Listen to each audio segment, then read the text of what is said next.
जैसी ही राहुल की आँख खुली, उसने पाया कि वह एक बंद कमरे में है, जिसमें बहुत सन्नाटा छाया हुआ है और कमरे के चारों ओर चार दरवाजे हैं, लेकिन चारों भी बंद हैं और वह अकेला इस कमरे में कैद है। वह ऑफिस से निकाला और अपने कर में बैठा था। एक अचानक पीछे से किसी ने उसके सर पर हमला किया और डायरेक्ट उसने अपने आप को इस बंद कमरे में पाया। उसे कमरे में एक टेबल, एक कुर्सी और एक लैपटॉप के अलावा और कुछ नहीं था। कमरे में एक लाइट थी और उसने खुद को कुर्सी से अपने आप को जंजीरों से बना हुआ पाया। वह ठीक से हल भी नहीं पा रहा था और सिर्फ उसके हाथ खोले थे, लेकिन पर जंजीरों से बंधे हुए थे। उसे समझ नहीं आ रहा था क्या वह क्या करें। उसने जोर से चिल्लाया। खुद को बचाने के लिए उसने लोगों को आवाज दी, लेकिन वह सुनसान जगह थी। वह सिर्फ एक कमरा था और वहां चार दरवाजे थे, लेकिन उसकी आवाज सुनने वाला शायद वहां कोई नहीं था। 2 घंटे ऐसे ही बीत गए। पूरे कमरे में चार दरवाजे, एक कुर्सी, एक टेबल, राहुल और एक लैपटॉप था। बस राहुल ने सोचा कि किसी ने उसे कैद कर दिया है। फिर उसने देखा, क्या लैपटॉप को ऑन किया। लैपटॉप ऑन हो गया, लेकिन लैपटॉप में सिर्फ 50% ही चार्जिंग थी।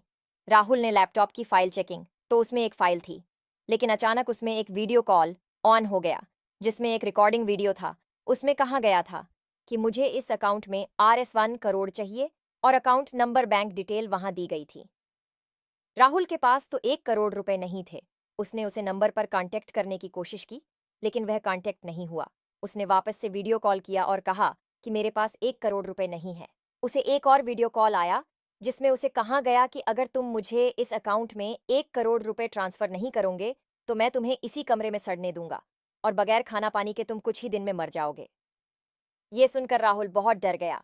उसने लैपटॉप पर अपना बैंक बैलेंस चेक किया, तो उसने पाया कि उसके अकाउंट में सिर्फ 25,000 रुपया ही थे, लेकिन उस आदमी को उसे 1 करोड़ रुपए देने थे। अब राहुल को समझ आ गया कि वो बहुत बड़ी मुसीबत में फंस गया है। अब उसे दोबारा से वीडियो कॉल आया और उसे कहा गया कि अगर तुमने मुझे 1 करोड़ रुपए नहीं दिए, तो तुम मर जाओगे।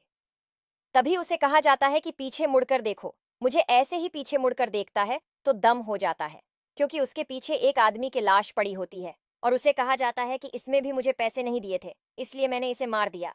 राहुल समझ रहा था कि अभी तक वह कमरे में अकेला था, लेकिन वह एक लाश के साथ उसे कमरे में था।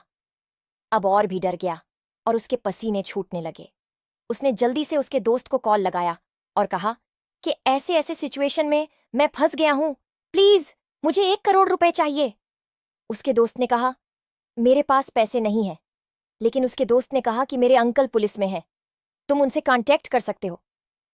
राहुल ने उसके दोस्त के अंकल जो पुलिस में थे उनसे कांटेक्ट किया। उन्होंने कहा कि यह तो साइबर क्राइम लग रहा है और उन्होंने उसे पर रखने के लिए कहा, पर साइबर क्राइम की टीम से उसका कांटेक्ट करवाया। लेकिन जैसे ही साइबर क्राइम की टीम से राहुल का कांटेक्ट हुआ, कॉल कट गया और वापस से उसे इस आदमी का फोन आया और वह आदमी ने कहा, अब तुमने बहुत बड़ी गलती की है, तुमने पुलिस को इन्फॉर्मेशन दी है। वह पहले वाले आदमी ने भी पुलिस से कांटेक्ट करने की कोशिश की थी, इसलिए मैंने उसे मार दिया। अब तुमने भी पुलिस से कांटेक्ट किया, मैं तुम्हें मारूंगा नहीं, लेकिन अब मुझे तुमसे 1 करोड़ नहीं बल्कि 2 करोड़ रुपए चाहिए, वह भी 1 घंटे के अंदर। अगर 1 घंटे में तुमने मुझे 2 करोड़ रुपए नहीं दिया, तो मैं तुम्हें यहीं पर मार दूंगा। और अगर तुमने मुझे 2 करोड़ रुपए दे दिए, तुम्हारे पैरों की जंजीर खुल जाएगी और दरवाजे भी अपने आप खुल जाएगा और तुम बाहर जाकर अपनी जिंदगी जी सकते हैं। राहुल को और टेंशन होने लगी, तो उसको 2 करोड़ रुपए देने हैं। अब उसे वापस से साइबर क्राइम वालों को फोन आया, लेकिन राहुल ने कॉल डिस्कनेक्ट कर दिया, क्योंकि उसे लग चुका था कि होना हो आदमी इसे जरूर कर रहा है। पर यह देखकर राहुल ने थोड़ा अकालमंदी से कम लिया। थोड़ी देर में उसे और उसे आदमी का कॉल आया। उसे आदमी ने कहा कि तुम्हारे पास 2 रास्ते हैं। मैं तुम्हें 10 लोगों के बैंक अकाउंट की डिटेल देता हूं। तुम उनसे हैक करके उन सभी के अकाउंट से 20-20 लाख रुपए मेरे अकाउंट में डालो, जिससे कि 2 करोड़ रुपए पूरे हो जाएंगे। ये दूसरा तरीका है, या फिर तुम अपने अकाउंट से मेरे अकाउंट में 2 करोड़ रुपए डालो। राहुल ने कहा, मैं दूसरों के अकाउंट से पैसे पैसे निकाल सकता हूँ, ये तो इल्लीगल है। उसे आदमी ने कहा, मुझे पता है कि तुम ये कर सकते हो, क्योंकि तुम जहाँ काम करते हो वहां पर तुम्हें यह सिखाया जाता है कि कैसे लोगों के अकाउंट से पैसे निकाले जा सकते हैं। राहुल बड़ी ही होशियारी से कम लेता है और लोगों के अकाउंट चेक करता है, लेकिन वह जानता था कि यह काम करना गलत है।